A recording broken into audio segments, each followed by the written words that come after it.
अस्सलामुअलैकुम वरहमतुल्लाहि वबरकातुहू। Shahraj gardening idea खुश आमदीद वेलकम कहने जनाब तुहानू अपनी गार्डनिंग अपने काम से उम्मीद कर रहे हैं सारे दोस्त ठीक ठाक होंगे, सारे राजी खुशी होंगे। लो दोस्तों, अज फिर असी तुहानू एक नायाब जी ते खूबसूरत जी अच्छी जी वीडियो बना के दसांगे ते सीजनल पौधों के बनावांगे। सीजनल पौधों से वो असी ना पोस्ट पौधे से 3 वीडियो पहला अपलोड कर चुके हैं इस सीजन दियाँ तो पुरानियां भी कीतियां ने। जेन च ख्याल आया कि जी गल रही खुंदी आ वो भी कर दईए, ठीक है। क्यों कि जो नवे जुड़े हुए लोग ने वो वेखन और वो समझन, उन्होंने पता लगे कि जनाब की मामलात ने तो किस तरह करना है तो किवें एक मालिक करता है तो असीं उन्होंने किवें करना काम नूं, ठीक है जी। सब तो पहला तुसीं सारे चैनल सबसक्राइब करो, टली के बटन दबा लो ताकि आने वाली अच्छी जी खूबसूरत जी वीडियो सानूं अच्छे अंदाज नाल मिले तो तुहाडा दिल खुश होए। सारा काम की है किचन गार्डनिंग दा पोट प्लांट दा फ्रूट प्लांट दा ट्री दा बड़े बड़े काम तो छोटे छोटे काम, ठीक है जी। इनके पौधों के मुतलक है एग्रीकल्चर की भी कभी कभी गल करी दी है तो अज असी गल यदी करनी है पौधों के मुतलक। जनाब ये साढ़े मैरीगोल्ड के प्लांट तैयार होए ने, ये उत्ते असी पहला भी वीडियो पाई है। पहली वीडियो असी यदि पाई सी साढ़े चैनल से जाओ तो पहली वीडियो यदि असी पाई है इस सीजन की ये पनीरी नूं लाण दी, पनीरी नूं बदलन दी, सिंगल करन दी, यानी कि एक एक पौधा गमले जो इब्तदाई लाण दी। उहदे विच असी की कीता, जिहड़े नवें व्यूअर्स ने नवें जुड़े हुए लोग ने साडे नाल, असी की कीता इहदे विच एक रेड़ी भल यानी कि रूड़ी खाद, ठीक है जी। असी एक रेड़ी देसी पाई हत्थ वाली ते एक रेड़ी साड़ी देसी मट्टी यानी कि मैरे दी मट्टी अच्छी रेतली मट्टी जरखेज वो पाई ते रला के बिल्कुल अच्छी तरह, जिस तरह के एक मिस्त्री सीमेंट लाने वाला ईटा रलांदा है, मजदूर को रलांदा है, उस तरह से रला के बनाई मट्टी ते अपने गमले च मट्टी भरी भर के फिर असीं ये अपने प्लांट छोटे छोटे एडे एडे सन, एडे एडे 3 इंची 3 इंची के साढ़े प्लांट सन। साढ़े चैनल से जाओगे तो वीडियो तुहानूं जरूर मिलेगी इंशाल्लाह। तो असीं वो लाए दोस्तों जी, तो असीं वो लाए तो फिर असीं ना कोई 10 दिन बाद इनू पानी दे दिता तो 10 दिन बाद फिर असीं ना लाने सारे से पानी दिता है तो फिर असीं 10 दिन बाद इनू जनाब अच्छे तरीके ना गोडी पाई है, जरा थोड़ी खुश्क हो गई है ना तो फिर गोडी पा दी है। गोडी पाने तो बाद दोस्तों यदि एक वीडियो असीं अपलोड की कि यह कौंपल लाइया, इत्थों कौंपल कट्टी कट के तेरी कौंपल असी गमले दे विच लाई, 5 कौंपल लाइया तो एक वो वीडियो साड़ी बनी, 3 हो गई। अज असी चौथी वीडियो अपलोड कर रहे हैं तो साडा माशाअल्लाह अल्हम्दुलिल्लाह ए सारा वेखो क्यारी कि खूबसूरत है, कि प्यारे तो कि वड्डे वड्डे माशाअल्लाह फुल प्लांट तैयार ने। यह फुल ने हले भी खुलने क्योंकि यह पत्तियां गनियां ने, यह खुलने हले मजीद। यह देखो यह भी मुकम्मल खुलेगा, यह भी मुकम्मल हले खुलने है तो यह हले तैयार हो रहा है। यानी कि ऐसा ही नहीं कि इन्हां फुलों तो बाद फुल रुक जाने ने, ये साइडों से भी फुल लगते होंगे ने। जिहड़े लोग ये तो वाकफ ने यदी गंदम की कटाई तक उम्र होंदी है। एक गल कि दोस्तों मरदा है, जो मरदा है एक गल कि मरदा ज़्यादा बारिश पैन की वजह नाल पौधा साडा ज़ाया हो जाता है। जे ये थले तर जी मट्टी होए ना, बहुत ही खुश्क भी ना होए तो बहुत ही गिल्ली भी ना होए तो फिर ये बड़ा प्यारा सर्दियों का नायाब जिहा प्लांट है। तो इनू लोग गेंदा भी कहिंदे ने, इनू लोग देसी जबान च गुट्टा भी कहिंदे ने, तो इनू लोग हकीकी नर्सरी वाले इनू मैरीगोल्ड कहिंदे ने, मैरीगोल्ड, ठीक है जी। ये साड़ा बहुत ही अच्छा बहुत ही खूबसूरत प्लांट है, बड़ा प्यारा प्लांट है साड़ा माशाअल्लाह अल्हम्दुलिल्लाह। ये दोस्तों कलर तो ज़्यादातर 4 पाए जाते हैं। साढ़े इधर सफ़ेद कलर लोग नहीं लाइक करते, एक है जरदा कलर है तो एक ओ माल्टा कलर ऑरेंज कलर, ठीक है। आओ जी वो विखाइए दोस्तों इन्होंने दोवें कलर के फर्क कढ़ के इंशाल्लाह साढ़े आप कैमरामैन भी विखाणगे, साढ़े व्यूअर्स भी वेखणगे। यह साड़ा गारा सुर्ख जिहा माल्टा कलर है, यानी कि इनू असीं माल्टा कलर कहने आ, इनू थोड़ा पीला कलर कहने आ, तो एक होर भी हुंदा डबल शेड जिहा, एक सफ़ेद भी हुंदा, यानी कि 4 कलर पाए जाते हैं। असीं ये 2 ही लैके आए हैं क्योंकि साढ़े इधर 2 ही ज़्यादा सेल होंदे ने, ज़्यादातर लोग 2 ही लाइक करते हैं, पसंद करते हैं। कस्टमर आंदा कदी कदी कहंदा कि जनाब ए सानू दे दिओ तो यह दे दिओ तो इस तरह दे दिओ, पर नहीं वो ज़्यादा विकदा नहीं, ठीक है जी।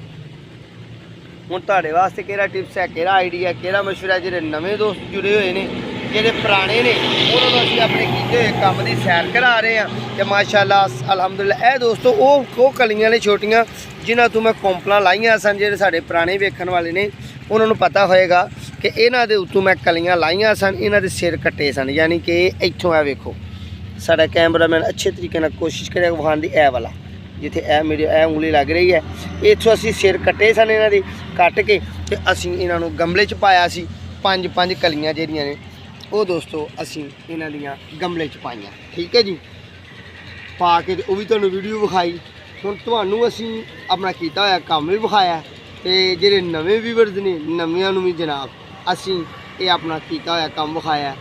यानी कि कामयाब तरीन नुस्खा ये है कि तुसी अद्धी पाल अद्धी मट्टी लो लैके ते मैरीगोल्ड के प्लांट लियाओ, किसी नर्सरी से लियाओ, जो अपने उगाए हुए प्लांट ने वो भी ठीक ने, उन्होंने तुसी गमलियां दे विच मट्टी भर के गमले मुंतकिल करो, बाद उन्होंने पानी दे दो। पानी इन्ना ज़्यादा नहीं देना, इन्ना कम भी नहीं देना, दरमियाना जिहा पानी देना। 10 तो 20 दिन बाद खुश्क हो जाएगी। लाने के दिन कहते नहीं दोस्तों, यह साढ़े तकरीबन ज़्यादा दिन ही लगे, 45 दिन के फ्लावर आ गए। पनीरी को कन्वर्ट किया है डेरी को 3-4 इंची 3 इंची दिन 2 इंची के पौधे में कन्वर्ट करांगे, असीं बदलांगे, शिफ्ट करांगे। तो मेरे दोस्तों ये तो साढ़े 45 दिन के अंदर प्लांट के उत्ते फुल आ जाएंगे, पौधों के फुल आ जाएंगे, ठीक है।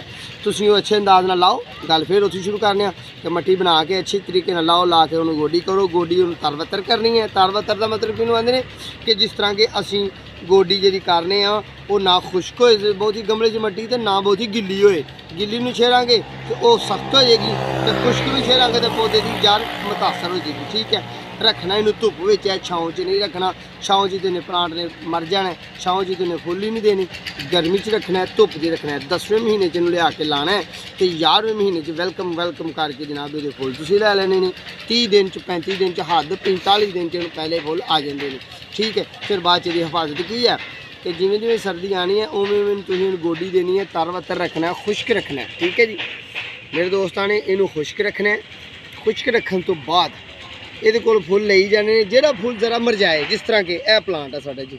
एक छोटी जी मिसाल देने कि यह साढ़ा फुल है, इस फुल साढ़े ने फुल तैयार होना, तो बाद ये पंखियां कालियां होनी शुरू हो जाए। क्यों कि ये अल्लाह पाक ने इस जान पाई हुई है दोस्तों, अल्लाह पाक ने ये जान पाई हुई है। तो साढ़े माशाअल्लाह सेल भी हो रहे हैं। आ जी जगह तुम वेखते हो ना विरले पे, ये सेल हो रहे हैं। तो दिल च ख्याल आया सी सुबह कि जनाब दोस्तों को दसना चाहिए, क्योंकि साढ़े चंद दिन सेल हो जाने ने माशाअल्लाह अलहमदुलिल्लाह।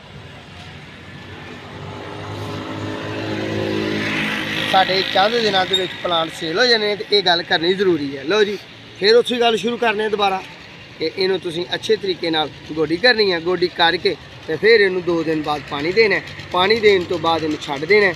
तो जनाब चौथे पानी तकरीबन चौथे पानी जे बारिश ना पे थी, क्योंकि इन्हें तो बारिश एक भी नहीं पई, इन्होंने प्लांटा साढ़े कुदरती बारिश नहीं पई। जो बारिश पै जाए तो फिर पानी देने की कोई जरूरत नहीं, ठीक है दोस्तों। असीं इन्होंने प्लांटा सोहने तरीके नाल रखना है, अच्छे तरीके नाल रखना है। ये साढ़े 5वें महीने तक प्लांट, हाँ वो जी गल कर रहे सन कि फुल की, कि फुल ने जो जान अल्लाह ने फुल च पाई है, तो फुल ने फुल पहला कली होनी है, फिर अद्धा खिलना है, फिर फुल खिलना है, फिर फुल जोबन च जाना, तो फिर उन्होंने कमजोरी वाल आना। जिस तरह एक इंसान की उम्र होंगी है, एक जानवर की उम्र होंगी है, इस तरह इन्होंने प्लांटा की, इस तरह इन्होंने फुलों की उम्र होंगी है। जो फुल तुहाडा मुरझाण वाले पासे में जाए, उन्होंने यह नहीं करना कि उत्ते ही टंगिया रहे, उन्होंने तुसीं कट देना। क्यों कि वह खुराक खा रहा है, पौधे की कमजोरी दे रहा है, तो हुसन पौधे का खत्म हो रहा है, तो उन्होंने कट के सुट देना, ज़ाया कर देना। तो फिर नवा फ्लावर आएगा, नवा फुल आएगा, तो सोहना लगेगा, तो पौधे को हसीन तरीन रखेगा, ठीक है। तो ये तुसां इहदी हिफाजत करनी है। अच्छे तरीके नाल अपना प्लांट लाओ, अच्छे तरीके नाल पौधों की हिफाजत करो। तो जिन्हों हिफाजत करोगे तो दोस्तों तुहानूं अल्लाह सोना तुहाडे चमन नूं सोहना सुथरा रखेगा, तुहाडा दिल खुश होएगा। तो जनाब हुण मेरे कोल जिहड़ियां गल्लां सन इहदे मुतलक मैं इस सीज़न की आखिरी वीडियो तुहानूं दे दित्ती है। मैरीगोल्ड के मतलब 4 वीडियो, चौथी वीडियो अपलोड कर रहे हैं। पहली साडी किहड़ी सी प्लांट लाने की, अल्लाह ने जिंदगी दी, अगली बारी तुहानूं इहदा बीज बीजन की अगले साल अल्लाह ने जो जिंदगी दी साडे नाल जुड़े तो फिर बीज बीजन की वीडियो इंशाअल्लाह तुहानूं देवांगे। तो इस टाइम जनाब यदी वीडियो तुहानूं देती है पहली प्लांट बदलन की, दूसरी वीडियो दी है अफराइश नस्ल की, तीसरी वीडियो दी है तुहानूं इहदी गोडी करन दी, ते चौथी वीडियो दी है तुहानूं जनाब इहदे प्लांटां नूं फुल लगन दी। यानी कि साढ़े फुल अगे तैयार हो गए हैं। ਲਓ ਸੱਜਣੋ ਤੇ ਬੇਲੀਓ ਦੋਸਤੋ ਤੇ ਮਾਓ ਤੇ ਭੈਣੋ ਬਜ਼ੁਰਗੋ, ਜੇ ਤੁਹਾਨੂੰ ਸਾਡੀ ਇਹ ਵੀਡੀਓ ਅੱਛੀ ਲੱਗੀ ਹੋਏ सोना जहा कमेंट करना है, लाइक करना है, वीडियो आखिर तक देखनी है, दोस्तों नाल शेयर करना है, अगली वीडियो का इंतजार करना है। तो इंशाअल्लाह दोबारा फिर मुलाकात होगी। उन्नी देर तक अपनी मेज़बानों को इजाज़त। अल्लाह पाक तुहानू भी अपने हिफ्ज़ो ईमान च रखे, साड़ी भी अल्लाह हिफाजत करे। दोबारा फिर इंशाअल्लाह मुलाकात होगी। अल्लाह हाफ़िज़।